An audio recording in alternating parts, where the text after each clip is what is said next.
23 കുടുംബങ്ങൾക്ക് സ്വപ്ന സാഫല്യം.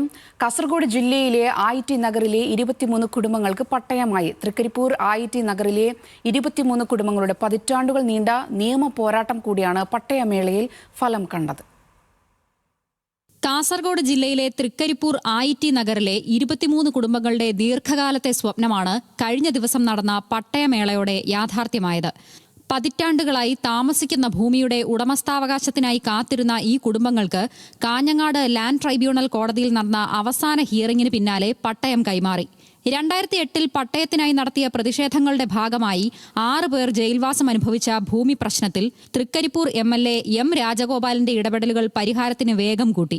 രേഖകൾ കാണാനില്ലെന്ന് പറഞ്ഞ് പഞ്ചായത്ത് അധികൃതർ നടപടികൾ നീട്ടിക്കൊണ്ടുപോയ ഘട്ടത്തിൽ ലാൻഡ് ട്രൈബ്യൂണൽ വഴി പട്ടയം നൽകണമെന്ന ശക്തമായ ആവശ്യമുയർന്നതാണ് വഴിത്തിരിവായത്. കുറേ കാലമായി ഈ കൈവശരേഖയും കൊണ്ട് നമുക്കൊരു വീട് എടുക്കാനോ പിന്നെ ഒരു ലോണോ ഒരു കാര്യമോ ഒന്നും കിട്ടുന്നില്ല. എന്നിട്ട് പഞ്ചായത്ത് പോയിട്ട് കൈവശരേഖ ഉണ്ടായിരുന്നു. അത് കൈവശരേഖ പഞ്ചായത്തിൽ വാങ്ങി വെച്ചു. എന്നിട്ട് അവർ കുറേ നാൾ കഴിഞ്ഞിട്ട് പറയുന്നത് പഞ്ചായത്തിൻ്റെ സ്ഥലമല്ല ഇത്, പിന്നെ പട്ടയം നിങ്ങൾക്ക് കിട്ടൂല, വീട് ഇതിങ്ങനെ വെച്ചെന്നല്ലാതെ ഒന്നുമില്ല എന്നെല്ലാം പറഞ്ഞിട്ട് നമ്മളോട് ഇതാക്കി.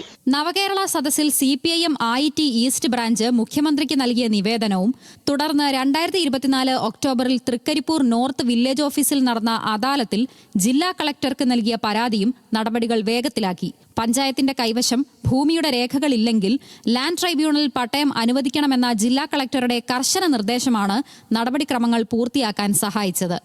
ന്യൂസ് മലയാളം, കാസർഗോഡ്.